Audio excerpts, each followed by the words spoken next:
Supreme Court of India Central Bureau of Investigation vs Dilip Mulani and another decided on September 20, 2024 SEC Online SC 2596 Facts of the case. The respondent, along with 5 other accused, was sought to be prosecuted for the offences punishable under Section 120B of the Indian Penal Code, for short, the IPC, and Sections 7, 12 and 13, 2, read with Section 13, 1, d, of the Prevention of Corruption Act, 1988, for short, the PC Act.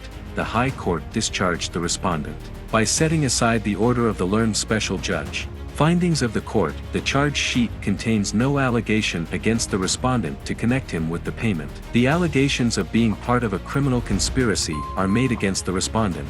As regards payment of illegal gratification of Rs 3,50,000 and Rs 1,50,000, respectively paid to Anand Singh Mal, in the charge sheet, the allegation against the respondent is that the respondent in conspiracy with Mehul Javeri abetted the offence of bribery and arranged for payment of illegal gratification of Rs 3,50,000 to Anand Singh Mal at Delhi through one Kishan Rajwar, who happens to be the respondent's nephew. Further allegation is that Mehul Javeri, in conspiracy with the respondent and one Dushyant Mulani, arranged to deliver illegal gratification of 1,50,000 to Anand Singh Mal in Mumbai. The prosecution is not relying upon any telephonic conversation between the respondent and any of the co-accused or the person to whom illegal gratification was allegedly paid regarding payment of Rs 1,50,000. The allegation is that Mehul Javeri informed Dushyant Mulani that he had sent a sum of Rs 1,50,000 to the respondent to be handed over to the said Anand Singh Mal.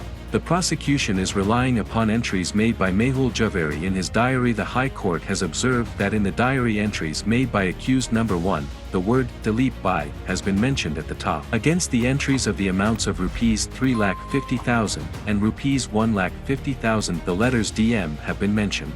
However, no witness stated that the letters DM meant the respondent, not Dushyant Mulani. As pointed out earlier, in reply to the discharge application, the appellant admitted that letters DM refer to Dushyant Mulani and not the respondent. We have perused the entries in the diary allegedly made by accused number 1. Though, on the top of the page, the name Shri Dilip Bai appears, both the entries regarding the sum of Rs 3,50,000 and Rs 1,50,000 refer to DM. Therefore, except for the bald allegation of participation in the alleged conspiracy without giving any details of the conspiracy, the respondent has been roped in the charge sheet. His name did not appear in the first information report. Taking the material forming part of the charge sheet as true, it cannot be said that a prima facie case of involvement of the respondent was made out. In the circumstances, we find no error in the view taken by the High Court when it discharged the respondent. Accordingly, we dismiss the appeal.